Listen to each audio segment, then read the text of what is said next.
வணக்கம் நண்பர்களே. நடிகர் விஜய், அதாவது நம்ம தளபதி விஜய், தமிழகத்தோட பல வருஷ அரசியல் களத்தையே அசைச்சு பார்க்க போறாரா? இன்னைக்கு நாம அலச போற முக்கியமான கேள்வி இதுதான். பாத்தீங்கன்னா கடந்த 50 வருஷமா தமிழ்நாட்டு அரசியல் திமுக அதிமுகன்னு ரெண்டே கட்சிகளோட பிடியில தான் இருக்கு. இந்த இரும்பு பிடிய விஜயால உடைக்க முடியுமா?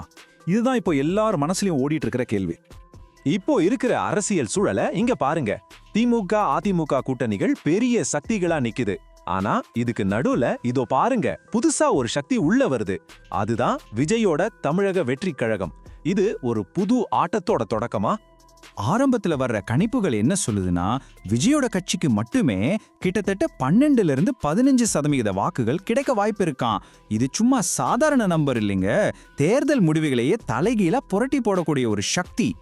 தமிழ்நாட்டோட அரசியலுக்கும் சினிமாவுக்கும் ஒரு பிரிக்க முடியாத பந்தம் இருக்கு. இங்க பெரிய பெரிய சினிமா ஸ்டார்ஸ் பெரிய அரசியல் தலைவர்களா உருவான ஒரு நீண்ட வரலாறு இருக்கு. இந்த வரலாறு தான் விஜயோட அரசியல் என்ட்ரியை இன்னும் சுவாரஸ்யமாக்குது.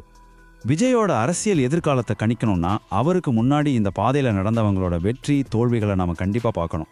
அவங்களோட பயணங்கள் விஜய்க்கு ஒரு முக்கியமான பாடமா அமையும். இந்த லிஸ்ட்ல முதல் ஆள், முக்கியமான ஆள், புரட்சி தலைவர் எம்ஜிஆர். ஒரு நடிகர் எப்படி வெற்றிகரமான அரசியல்வாதியை ஆகணும்னு ஒரு ப்ளூ பிரிண்ட் போட்டு கொடுத்ததே அவர்தான். அப்போதைய ஆளுங்கட்சியை எதிர்த்து தனியாளா ஒரு பெரிய சக்தியா உருவானார். எம்ஜிஆரோட அரசியல் வளர்ச்சி உண்மையிலேயே பிரமிக்க வைக்கும். 1972ல திமுகல இருந்து நீக்கப்பட்டார். ஆனா உடனே அதிமுகவை ஆரம்பிச்சார். வெறும் 5 வருஷத்துல 1977ல முதலமைச்சர் ஆகிட்டார். அதுக்கப்புறம் அவரை யாராலையுமே அசைக்க முடியல. இதுதான் ஒரு நடிகரோட அரசியல் வெற்றிக்கான உச்சபட்ச உதாரணம். எம்ஜிஆர் போட்ட அந்த வெற்றி பாதையில அடுத்து வந்தவங்க தான் ஜெயலலிதா. அவரோட சினிமா கவர்ச்சியும் எம்ஜிஆரோட அரசியல் செல்வாக்கும் சேர்ந்து அவங்கள தமிழ்நாட்டு அரசியல்ல ஒரு இரும்பு பெண்மணியா மாத்துச்சு. சினிமா புகழ் எப்படி அரசியல் அதிகாரமா நீடிக்கும்னு அவங்க நிரூபிச்சாங்க. ஆனா சினிமா புகழ் இருந்தா மட்டும் ஜெயிச்சிட முடியுமா? எல்லா கதைகளும் எம்ஜிஆர் கதை மாதிரி நல்லபடியா முடியறதில்ல. இப்போ நம்ம பார்க்க போறது ஒரு எச்சரிக்கை மணி மாதிரி. கேப்டன் விஜயகாந்தோட கதை. ஆரம்பம் பிரமாதமா இருந்தாலும் அவரோட அரசியல் பயணம் ஒரு பெரிய சரிவை சந்திச்சது. இந்த நம்பர்ஸ் ஒரு முழு கதையும் சொல்லும் பாருங்க. 2011ல எதிர்க்கட்சி தலைவர். ஆனா 10 வருஷம் கழிச்சு 2021ல ஒரு சீட் கூட ஜெயிக்கல. ஏன் இந்த சரிவு? சரியான கூட்டணி அமைக்காதது, கொள்கைகள்ல தெளிவில்லாததுன்னு பல காரணங்கள். அப்போ இதுல இருந்து என்ன புரியுது? மக்கள் செல்வாக்கு மட்டும் பத்தாது, அதை வெற்றியா மாத்துறதுக்கு ஒரு தெளிவான நீண்ட கால அரசியல் திட்டம் ரொம்ப அவசியம். அடுத்து நம்ம உலகநாயகன் கமலஹாசன். பெரிய ஸ்டார், தெளிவான கொள்கைகள்னு எல்லாம் இருந்தும் ஏன் அவரால் ஒரு தேர்தல் வெற்றியை கூட பதிவு பண்ண முடியல? இது விஜயோட பயணத்துல ஒரு முக்கியமான கேள்வியை எழுப்புது. இந்த எண்கள் பொய் சொல்லாது.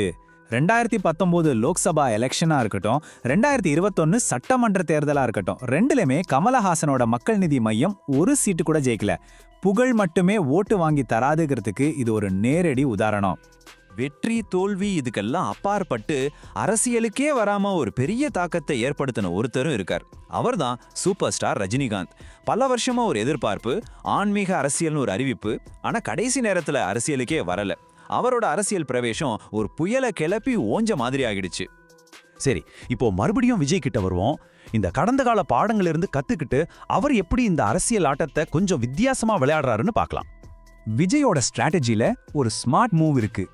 அவர் யாரை டார்கெட் பண்றாரு? ஆளுங்கட்சியான திமுகவை மட்டும்தான்.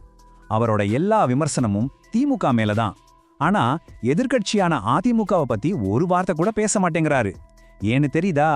திமுக மேல கோபமா இருக்கிற ஓட்டுகள் சிதறடக்கூடாதுன்னு நினைக்கிறாரு. அந்த அதிருப்தி ஓட்டுக்களை அப்படியே தன் பக்கம் இழுக்க பாக்குறாரு. இது ஒரு புத்திசாலித்தனமான மௌனம்.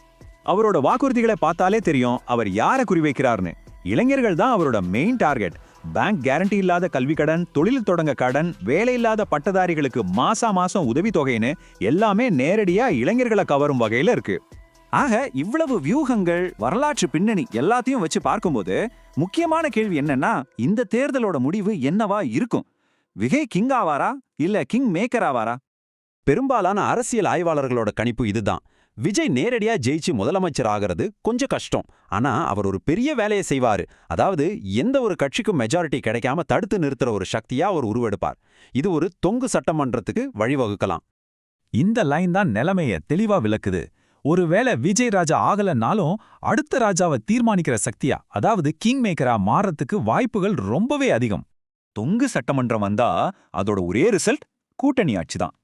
தமிழ்நாட்டோட சமீபகால அரசியல்ல கூட்டணி ஆட்சிங்கிறது ரொம்ப ரொம்ப அபூர்வமான ஒரு விஷயம். இது மட்டும் நடந்தா மாநிலத்தோட ஆட்சி முறையே தலைகீழா மாற வாய்ப்பிருக்கு.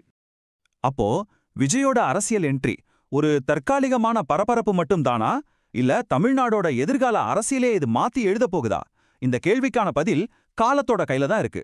பொறுத்திருந்து பாப்போம்.